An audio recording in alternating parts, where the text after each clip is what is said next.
So here's one trick I'm going to tell you for negotiating the price down as much as possible. Here's what you need to do in order to do that. Okay, this is a trick. This is a method. But if you follow this method, you will probably buy a flat that you like for a really, let's just say the best price. Okay, you might surprise yourself by how much you can bargain the price down. What you do is, let us say you see 60, 70 flats, which is you spend 10 weekends. Please let the estate agent get some money at the end of the day. Give him 1,500, 2,000, something. It depends on where you are in the city. Maybe less if you are in North Bombay, maybe more if you are in South Bombay. But give them some pocket money. It makes them happy. It will make them want to show you more places. Okay, just pay them, say thank you at the end of every weekend. Let them show you, let us say 6, 7 places. So in 10 weekends, you've gone and seen 70 places. And write down your observations in front of each of them in a notebook. What is the shape of the sitting room? Is it an L shape? What is the size of the kitchen? Is it adequate? Does it have an L-shaped platform? Does it come with modular furniture? Modular furniture usually is not very strong. Even the kitchen stuff, it looks great to begin with. It breaks down really quick. It is very lightweight. Those shelves that they make, they don't make the shelves with strong enough wood. So after some time the shelf will do this. It will sag. So all kind of nonsense happens with modular. Be careful. Don't get attracted to modular type things which are pre-fitted and given to you by the builder. Builders are not at all quality conscious about modular furniture which they will provide you. Same thing goes for pre-fitted air conditioners, geysers and so on. The builder may have put it there. The investor will have left it there. You are buying the house. Straight away you should make a discount you should say, look, I think the AC is not going to work, the geyser is not going to work. Let's just remove the price of all that.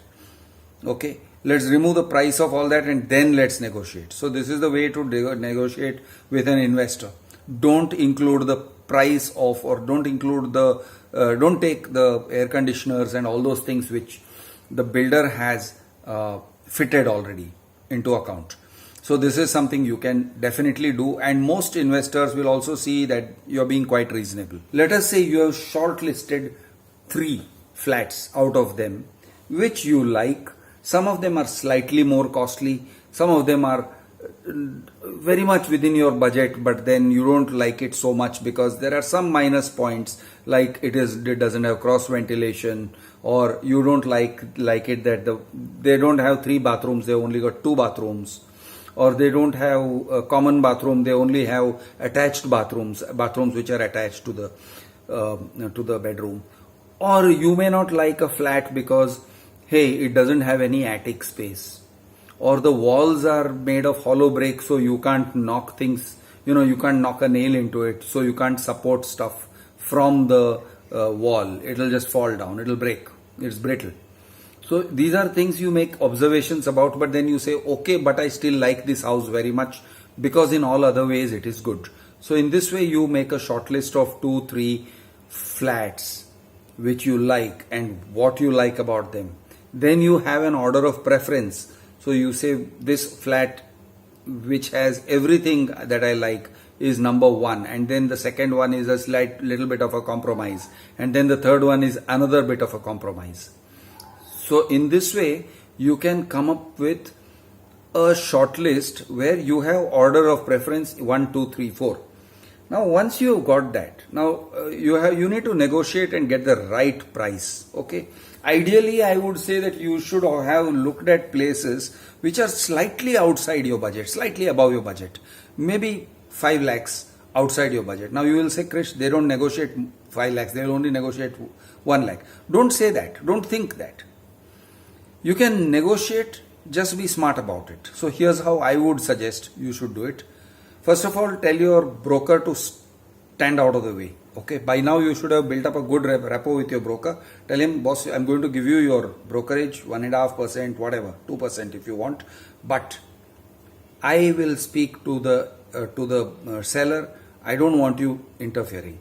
Verify that you are in contact with the actual owner of the flat. Very important. It is important to ask for at least the Xerox copy of the flat's papers. Actually, the seller should show you the original, but it may not be always possible. But you should at least ask for the Xerox copy, and you should start carrying out. Check that you are dealing with the owner, not his son, not his mother, not his father, but the owner. If you're going to give a token, before you verify that the building, that flat is not mortgaged or anything like that, then give a smallish token. Sometimes the owner will say, I'm going to give you my papers only if you, or even show you my papers only if you give me a token. Make a very small token, please.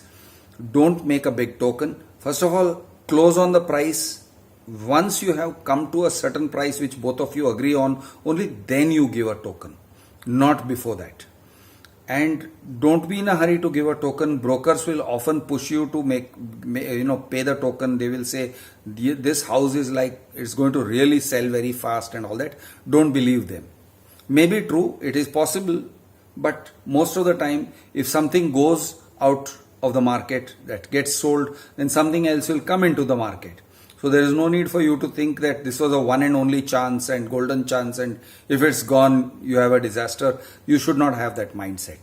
So let us say that you are negotiating, you have checked the papers, you know that you are dealing with the owners. So in flat A, flat B and flat C, 3 flats in your shortlist, you are dealing with the owners. Now what you must do is, what I would suggest is, try to gauge how desperate the owner is to sell.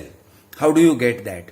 You get that by trying to understand how long he has tried to sell the flat and kept it on the market and it hasn't sold. So if someone will confide in you and say that he has been trying to sell it for 6 months or 1 year, how do you get him to confide in you? Well, you need to exude a very friendly vibe. You need to talk in a very friendly way, and maybe you can say, hey, you know what, I know what it feels like to be a seller. In fact, I tried to sell my house in Bangalore and it took a really long time. 2 years it was in the market and I was just not getting good offers. Now, if you can sort of bait that person into this conversation, he might say, yeah, actually I also have been trying to sell this house for the last 1 year. Now that is a clue. That means you can use that to know that you can depress the price. You can bargain. You got negotiating scope because he hasn't been able to sell this house for some time.